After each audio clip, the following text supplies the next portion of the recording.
Olá, eu sou o Vladimir Polício, da Associação Amigos do Grande Anhangabaú. Desde o último dia 5 até o próximo dia 14 de outubro, vamos entrevistar todos os candidatos e candidatas ao cargo mais alto da cidade, no Poder Executivo Municipal, o de prefeito ou de prefeita. Todos os 13 candidatos confirmaram presença. O entrevistado desta tarde de quinta-feira, dia 8 de outubro, nesta tarde nodolenta, é o candidato do PSL, Marcos Dantas. Marcos, tudo bom? Tudo em ordem? Tudo ótimo. Boa tarde. Obrigado, Marcos. Como está a campanha do PSL aqui em Jundiaí? A campanha do PSL está bem estruturada. Nós montamos uma chapa completa de vereadores e optamos por não fazer coligação. Nosso objetivo é fazer uma política diferenciada e, de fato, fazer as mudanças que nós entendemos que a cidade merece. Com quantos, chapa completa, quantos vereadores são? Quantos candidatos são? Estamos com 28 vereadores, inclusive, uma informação importante, 12 mulheres. 12 mulheres? 12 mulheres, mulheres guerreiras, mulheres que, de fato, inteligentes e que querem fazer a mudança na sociedade. Então, o PSL, que existia uma pecha de que era um partido um pouco machista, não. O PSL de Jundiaí vem com 12 mulheres e olha que vão dar muito trabalho e certamente vão dar muito orgulho ao povo de Jundiaí. Você é auditor fiscal. Isso. E eu vi nas suas redes sociais que você já trabalhou na Operação Lava Jato, é isso? Exatamente. Como foi essa sua passagem pela Lava Jato? Eu sou auditor fiscal há 26 anos, fui do Fisco da Paraíba, fui do Fisco de Rondônia e na Receita Federal estou desde 2000, então já tenho uma larga experiência. E na Receita nós temos algumas atividades, combate ao narcotráfico, combate a crimes os mais diversos, e um deles é lavagem de dinheiro, combate à lavagem de dinheiro e investigação de esquemas de desvio de recurso público, que foi mais ou menos o foco da Operação Lava Jato. Então, eu como auditor fiscal participei de algumas fases da Operação Lava Jato no trabalho de coleta de provas. A Receita Federal atuou na inteligência da Operação Lava Jato, coletando provas, buscando indícios e fazendo conexão entre as pessoas e os esquemas de dinheiro público desviado, especificamente na Petrobras e em outros órgãos. E participei com muito orgulho, foi uma atividade profissional que me deu muito orgulho, como brasileiro, como auditor fiscal, e nós entendemos que está na hora de nós trazermos essa experiência da Lava Jato de combate ao crime, sobretudo desvio de recurso público para as nossas cidades, para os nossos estados. Diretamente na Operação Lava Jato ou foi de forma indireta, então, essa sua participação? A Operação Lava Jato ela tinha basicamente 4 órgãos que participavam dela. O Poder Judiciário, através do Sérgio Moro, do juiz Sérgio Moro, que decidia. O Ministério Público, que oferecia as denúncias. E a Polícia Federal e a Receita Federal, que carreavam as provas. Então, assim, o nosso trabalho da Receita Federal era exatamente esse. Carrear as provas, fazer as conexões entre as pessoas e o patrimônio desviado. Então, assim, nesse processo nós participamos diretamente, sim, diretamente carregando provas que levaram à condenação de alguns dos personagens mais nefastos que a história do Brasil já produziu. Você já foi candidato a deputado e é suplente de deputado aqui no estado de São Paulo. Você tem experiência política, experiência em administração pública? Você está preparado para ser prefeito da cidade de Jundiaí a partir do ano que vem? Estou preparadíssimo para ser o prefeito de Jundiaí. E o que me credencia? Eu sou servidor público há quase 3 décadas e há quase 2 delas na Receita Federal, que é um órgão de excelência, reconhecido não só no Brasil, mas no mundo inteiro. Então, assim, o trabalho que nós fazemos na Receita Federal é reconhecido e, portanto, é um modelo exemplar de gestão pública. E na Receita tive a oportunidade, como trabalhando na área de logística, trabalhando na área também de investigação, trabalhando na área de fiscalização, mas também como gestor, comandando pessoas em operações, comandando pessoas em situações, inclusive, de risco. Então, assim, nós temos uma experiência aí vasta, que certamente vai ser bastante útil para gerir a nossa cidade de Jundiaí. E volto a repetir, na nossa visão, na visão do PSL de Jundiaí, uma das causas da redução do nosso potencial, nós somos uma cidade muito boa, eu entendo Jundiaí como uma cidade realmente muito boa, muito rica, muito dinâmica, mas percebemos que ela poderia ser muito melhor. e ela poderá ser muito melhor na medida em que alguns gargalos, especificamente em relação ao orçamento público, puderem ser saneados. E é exatamente isso que nós iremos fazer. Você disse que nasceu na Paraíba. Isso, eu sou paraibano. Dá para perceber pelo sotaque bonito que é das pessoas do Nordeste. Pois não. Faz tempo que está aqui em Jundiaí?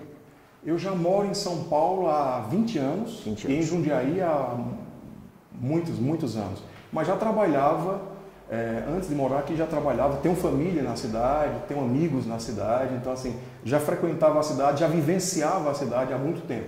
E já moro aqui há alguns anos. Perfeito. As pessoas me perguntam, onde você mora, Marcos? Aí é até uma oportunidade para esclarecer.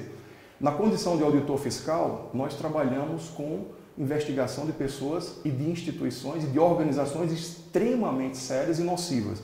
Por exemplo, é o caso não vou citar o nome para não dar ibope, mas uma facção criminosa que no ano passado nós da Receita Federal, somente nós, arrecadamos 60 toneladas de cocaína. Só nós da Receita Federal. Então, nós fazemos muitos inimigos na nossa profissão. E também, ao investigar políticos, vereadores, governadores, prefeitos e presidentes da República, carreando provas para colocá-los, inclusive, na cadeia, também fazemos inimigos nesse espectro político. Razão pela qual eu não divulgo onde especificamente eu moro. Então, as pessoas me questionam, onde você mora? Eu tenho a obrigação, inclusive moral, de proteger o povo de Jundiaí como prefeito, mas antes disso, a obrigação como pai de proteger a minha filha de 10 anos e a minha esposa, que também trabalha na cidade e também é auditora. Perfeito. É auditora também? Também é auditora e também trabalha nesse meio. Complicado meio de garantir que o povo não seja roubado. Marcos, você me confidenciou antes da nossa conversa que você já teve Covid-19. Isso. Então, me diga, como que você está vendo o enfrentamento da pandemia aqui em Jundiaí? E se você fosse prefeito agora, o que você faria igual está sendo feito e o que você faria de forma diferente? Eu faria totalmente diferente. Eu acho que o enfrentamento em Jundiaí foi da pior maneira possível, conseguiu errar em tudo. E vou explicar exatamente o que eu penso. No início, lá no mês de março, todo mundo pensava, não, vamos fazer uma quarentena pontual para que se possa dotar o serviço público de meios e de instrumentos para que as pessoas que adoecerem possam ter um local onde elas possam ser atendidas. Essa era o objetivo da quarentena. Ora, para isso você precisa de 30 dias, 40 dias no máximo. No entanto, cerrou-se as portas do comércio e elas permaneceram assim meses a fio, sem uma garantia de quando iriam reabrir, o que levou a uma quebradeira generalizada de muitos comerciantes, alguns tradicionais, e gerou milhares e milhares de pessoas que foram lançadas no desemprego. Então, assim, do ponto de vista do enfrentamento inicial, acho que foi um equívoco completo. E aí, para completar isso, em algum momento, reduziu-se a frota de ônibus em nossa cidade, de modo que as pessoas elas se infectaram nos ônibus. Porque muitos de nós, não é o meu caso, mas muitos de nós que podíamos ficar em nossas casas e aquelas populações vulneráveis pela idade ou porque tinham alguma comorbidade, tinham mesmo que ficar preservados, mas uma grande parte da população de Jundiaí precisava trabalhar. Ou nós iríamos abrir mão do serviço de coleta de lixo, do serviço de transporte público, do serviço de segurança, dos condomínios. Não. E essas pessoas precisavam ir para casa, e no processo do trabalho para casa, de casa para o trabalho, se contaminaram com a redução brutal que tivemos nos ônibus de Jundiaí. Então, assim, a redução dos ônibus, a duração absurda e a forma, eu entendo, draconiana com que foi feita a quarentena, quebrou milhares, centenas de empresas e jogou milhares de pessoas, infelizmente, na miséria. E nós teremos talvez esse seja o principal desafio que o meu governo, o governo Marcos Dantas, terá no próximo ano. Trazer de volta emprego e renda para essas pessoas. Vai ser nossa principal dificuldade, mas nós iremos certamente enfrentá-la. Considerando não só a questão da saúde, as outras áreas também, o que você manteria, o que você vai manter no seu governo da atual gestão, Luiz Fernando, e o que você não vai manter em princípio, o que você vai fechar logo de início? O que você vai encerrar logo de início? Que serviço que existe hoje que você vai manter e qual serviço que você vai encerrar logo de início, logo no seu primeiro dia de mandato? O orçamento público que eu vou herdar em 2021 é um orçamento que será aprovado pelo governo atual. Então, não temos como fazer grandes alterações. Certamente, alguns ajustes em secretarias, na minha concepção, o nome vai voltar a ser secretaria. Eu acho que gestor é um péssimo nome. A pessoa que está lá, ele não é um administrador, ele é um secretário, ele tem um poder político, ele tem uma responsabilidade política. Então, a primeira coisa que nós vamos fazer é mudar de gestor para secretário, para que o povo saiba que aquela pessoa com quem ele está falando não é um mero administrador, é alguém que tem a obrigação política, inclusive, de, representando o prefeito, resolver o seu problema na saúde, na educação, no transporte, na segurança. Então, essa talvez seja uma primeira mudança que pode até parecer a alguns, não, é uma questão meramente filosófica. Não, é uma questão de profundo cunho político. Porque quando você tem a responsabilidade, traz para si a responsabilidade, você se empenha mais do que se você for um mero gestor. Mas eu diria que a coisa que eu mais gostaria de manter da gestão Luiz é a sua estrutura de marketing. Luiz é muito bom, ele é um excelente garoto propaganda dele próprio. Ele faz pouco e o pouco que ele faz, ele divulga muito. E eu gostaria muito de manter a estrutura de marketing. Infelizmente, também, por ser uma questão de confiança, não poderei mantê-la. Irei tirar todos os secretários do Luiz do governo da Prefeitura de Jundiaí. Que nota que você daria para a atual gestão e por quê? Eu vou fazer diferente, eu vou lhe perguntar. Que nota você daria para alguém que não construiu nenhuma única escola? Que nota você daria para alguém que não conseguiu enfrentar o coronavírus como outras cidades com menor potencial enfrentou e o percentual de mortes em nossa cidade por 100 mil habitantes foi muito maior, 2, 3, às vezes 5 vezes maiores do que cidades do mesmo porte de Jundiaí? Que nota você daria para alguém que pegou o transporte público que já era ruim e caro e reduziu a frequência e o número de linhas no momento em que as pessoas não podiam se aglomerar, tornando todas essas pessoas aglomeradas e garantindo a propagação do vírus? Que nota você daria para alguém que não construiu absolutamente nada? Nada. Passou 3 anos reclamando do governo anterior e, ao governar, nada fez.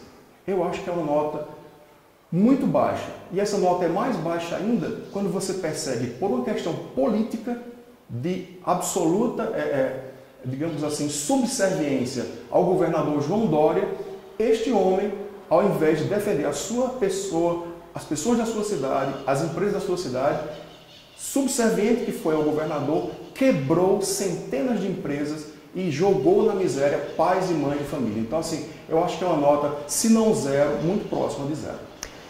Marcos, como regra, as eleições municipais elas não sofrem influência direta do presidente ou do governador. As questões locais é que são discutidas. Entretanto, é público e notório que o deputado, o atual candidato a prefeito de São Paulo, o Celso Russomano, ele busca apoio do presidente Jair Bolsonaro. E o segundo colocado, o Bruno Covas, busca apoio, busca colar na imagem do governador João Dória. E lá em São Paulo, a candidata do PSL, a Joyce Hasselmann, deputada também, ela tenta, mas acaba não conseguindo colar na imagem do presidente Jair Bolsonaro e continua com 2%, enquanto o Celso Russomano se aproxima dos 27% pelas pesquisas do Ibope, que foram recentemente divulgadas.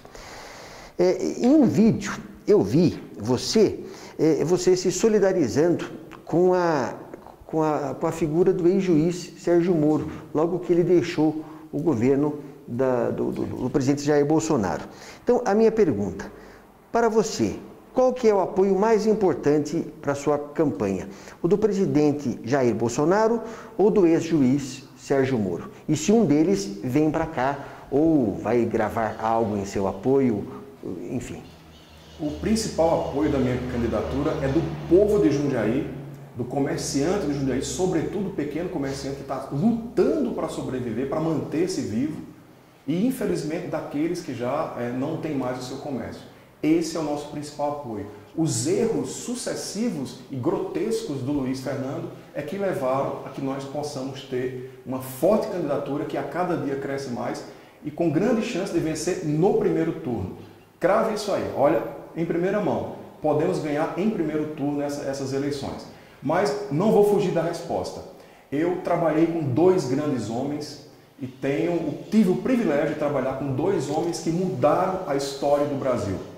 O juiz Sérgio Moro, um homem íntegro, um homem honrado, um homem inteligente, mudou a história do Brasil na medida em que ele encarnou um espírito do povo brasileiro de que não queria mais a corrupção, que não queria mais que as pessoas a impunidade em nosso país, sobretudo com o desvio de recurso público. Então, trabalhar na Operação Lava Jato, volto a repetir, foi um privilégio, inclusive por ter podido participar dessa estrutura com a pessoa que eu admiro, Sérgio Moro, juiz Sérgio Moro. E também, ao mesmo tempo, em 2018, como bem dito, eu fui candidato a deputado federal pelo PSL aqui de São Paulo e tive a oportunidade de encontrar o então candidato, hoje presidente do Brasil, Bolsonaro. Participei com ele de vários eventos políticos e tive o privilégio e a oportunidade de poder conversar com ele, uma pessoa extremamente simples, muito verdadeira, muito assertiva, um patriota em sua essência e que também está mudando a história do Brasil. Então, assim, entre Sérgio Moro e entre Bolsonaro, eu fico com os dois. Porque sem o Sérgio Moro, quem estaria à frente do Brasil hoje certamente seria alguém que nós não gostamos. E sem o presidente Bolsonaro, a mesma coisa. Então o Brasil hoje está num caminho de retidão, graças a esses dois homens aos quais eu rendo minhas homenagens sempre. E entre eles não faço distinção e não faço escolha. Gosto, respeito e valorizo os dois. Como que é a sua oposição com relação a essa ideia de federalização das campanhas de candidatos a prefeito, como eu falei, dos dois em São Paulo, de trazer nomes ou regionais, ou governador, ou de presidente? O que você acha disso? Isso foge um pouco do foco da discussão dos problemas municipais ou não faz parte da política e as coisas serão assim daqui para frente? No Brasil, você não tem candidaturas avulsas. Eu não posso e ninguém pode ser candidato a prefeito de Jundiaí ou de qualquer outra cidade sem estar afiliado a um partido. Um partido, ele defende ideias, ele defende princípios, deve ser assim. Infelizmente, ao longo do tempo, algumas agremiações se perderam e ficam muito mais no debate mesquinho do que na discussão de ideias. Então, quando você faz parte de um partido que de fato tem ideias, você tem pessoas que são referência naquele partido. Nada mais justo do que você trazer essas pessoas para o debate municipal. Até porque existe uma conexão. Algumas teses que nós precisamos no município, algumas leis, algumas facilidades no município poderiam ser melhor geridas se tivesse uma lei federal ou uma lei estadual que desse suporte. Então, assim, essa articulação entre políticos estaduais e mesmo de envergadura nacional, eu entendo como natural para aqueles partidos que têm uma estrutura para isso. Aqueles partidos nanicos, infelizmente, não têm o que fazer e ficam reclamando.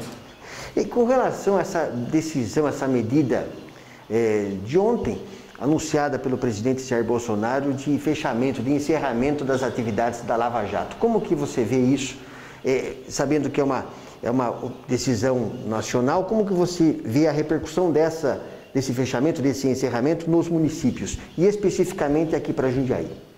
O presidente Bolsonaro, ele repito, tem um profundo respeito, admiração por ele, mas ele às vezes usa expressões um pouco duras e muitas vezes a imprensa tira um pouco do contexto. Especificamente nesse caso, a Operação Lava Jato, ela sinalizou um sentimento do povo brasileiro que quer que as contas públicas sejam retas, probas e honestas e quer que os homens públicos que se desviarem sejam punidos. Dessa forma, entendo que a Operação Lava Jato em si, que tratou especificamente daquele caso da Petrobras, ela pode ser, digamos assim, descontinuada. Mas o Ministério Público, a articulação do Ministério Público, da Receita Federal, da Polícia Federal e do Judiciário Federal, certamente isso é algo que veio para ficar. Essa estrutura de articulação e de cooperação entre esses entes certamente veio para ficar, não vai acabar. Então a Operação Lava Jato vai dar vez e vai dar possibilidade para que outras operações em outros órgãos eles ocorram.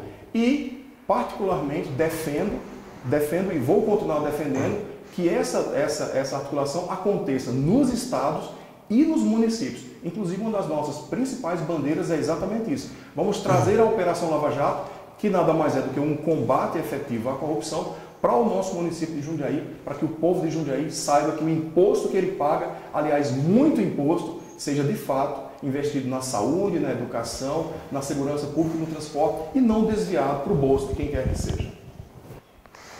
Marcos, em pesquisa Ibope formulada na cidade de São Paulo, elencou com a população quais são os problemas que afligem os eleitores.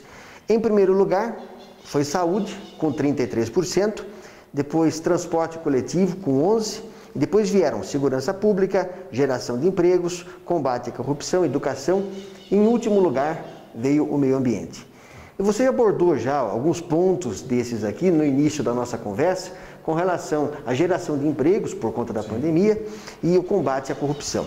Então me diga, considerando esses itens que foram elencados pelos eleitores de São Paulo, eles batem com a sua prioridade aqui, com a prioridade do PSL aqui na cidade, ou existem outras propostas que seguem uma outra ordem? Eu apenas vou enfatizar, na visão do PSL e na minha visão, o principal desafio de 2021 será o desemprego. Esse, na minha opinião, será o nosso principal desafio. Volto a repetir, centenas de empresas da nossa cidade, do nosso estado e do nosso país também, não podemos também tirar essa dimensão. Mas da nossa cidade, centenas de empresas fecharam suas portas, milhares de pais e mães de família perderam seus empregos. Então, será um papel fundamental do próximo prefeito garantir que a prefeitura dê as condições para que o pequeno e o médio empreendedor possa gerar emprego, possa prosperar, não quebre. Então, assim, resolver problemas, por exemplo, como a questão da simplificação e da desburocratização da máquina da prefeitura, para que as empresas possam retomar, possam voltar a funcionar, gerando emprego, gerando renda. E atrair para a nossa cidade algumas outras empresas grandes que tenham uma grande cadeia de mão de obra e que possa gerar emprego, sobretudo para os nossos jovens, que é a parcela com quem eu me preocupo muito. O jovem e aquele que já passou de uma certa idade, que tem dificuldade de inserção no mercado de trabalho. Então, assim, eu acho que um dos grandes problemas que irei enfrentar no próximo ano será esse. Atrair empresas, inclusive, uma coisa importante, utilizando instrumentos de política tributária municipal. Nós temos um imposto sobre serviço na nossa cidade que poderá sim, irei lançar mão de possibilidades, fazer um estudo muito sério para que, eventualmente, reduzindo um pouco algumas alíquotas, possamos atrair e potencializar naquelas empresas que já estão em Jundiaí uma alavancagem para que ela possa se desenvolver, produzir mais e gerar emprego para o nosso povo. Além disso, a questão da saúde certamente terá um impacto muito grande no próximo ano, porque as pessoas que perderam seus empregos, uma parte delas tinha plano de saúde e agora irão migrar para o sistema público de saúde e terão que ter uma acolhida do sistema público de saúde. Então, eu imagino que milhares e milhares de pessoas irão procurar o sistema público de saúde de Jundiaí no próximo ano, além das que já fazem hoje. E também, no terceiro, a questão da educação. Da mesma forma, muitos pais e mães que perderam seus empregos não terão a condição de manter os filhos nas escolas particulares e irão trazê-los para a rede pública. E eles terão que ter uma acolhida, terão que ter vaga e principalmente terão que ter um ensino de qualidade. Só em relação à educação, eu gostaria de fazer um pequeno parêntese. Eu falei no início, eu sou do sertão paraibano, nasci na Paraíba há 52 anos, filho de um agricultor semi-analfabeto e de uma professora. Estudei a vida inteira em escola pública, desde o primeiro até a faculdade, escola pública. Na minha época, a escola pública era de qualidade. E isso mudou a minha vida e a vida da minha geração. E as pessoas hoje não sabem disso ou não têm essa noção de que a escola pública ela pode ser muito boa. E no nosso governo, nós iremos garantir que ela seja de qualidade para que o filho de qualquer um dos munícipes de Jundiaí possa ter as mesmas condições e possa desenvolver suas habilidades, suas potencialidades, de modo que a nossa cidade progrida e as famílias, os filhos das famílias e os netos das famílias progridam e possam ter uma vida plena e feliz. Marco, Segurança pública, tem alguma?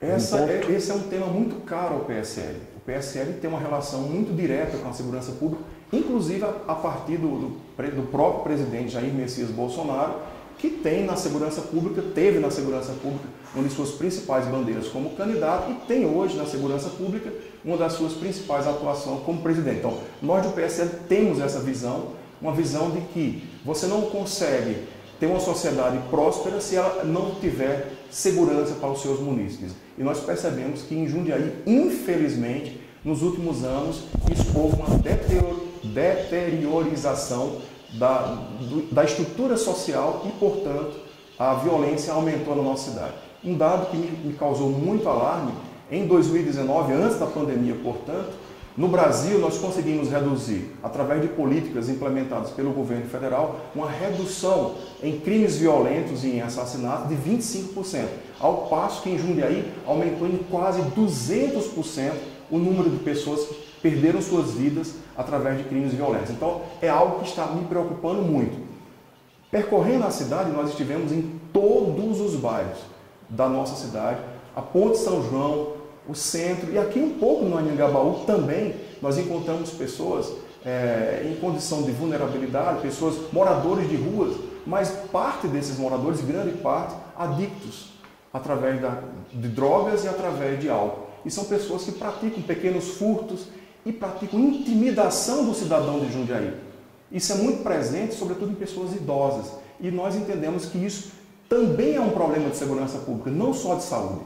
Da mesma forma que a cidade vai ter que tratar essas pessoas, dotando o poder público de uma estrutura para tratar essas pessoas da sua adicção em drogas e em álcool, mas também tem que garantir o direito constitucional do cidadão jundiaiense andar livremente pelas suas ruas, andar livremente pelo bairro onde ele escolheu morar. Então, vamos fazer isso sim, e através da Secretaria de Segurança Pública, nós iremos enfrentar esse problema, que é um problema muito sério, incômodo, mas iremos enfrentar com altivez e com determinação. Tem alguns outros pontos aqui, mas talvez o nosso tempo não dê. Vou pedir para que você escolha um deles para falar mais um pouco. Tem transporte coletivo, tem meio ambiente e combate à corrupção. Escolha uma dessas áreas, então, por favor.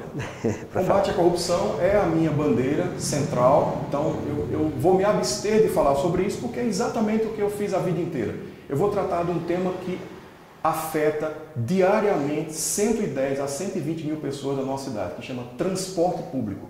O transporte público de Jundiaí é de péssima qualidade. Péssima qualidade.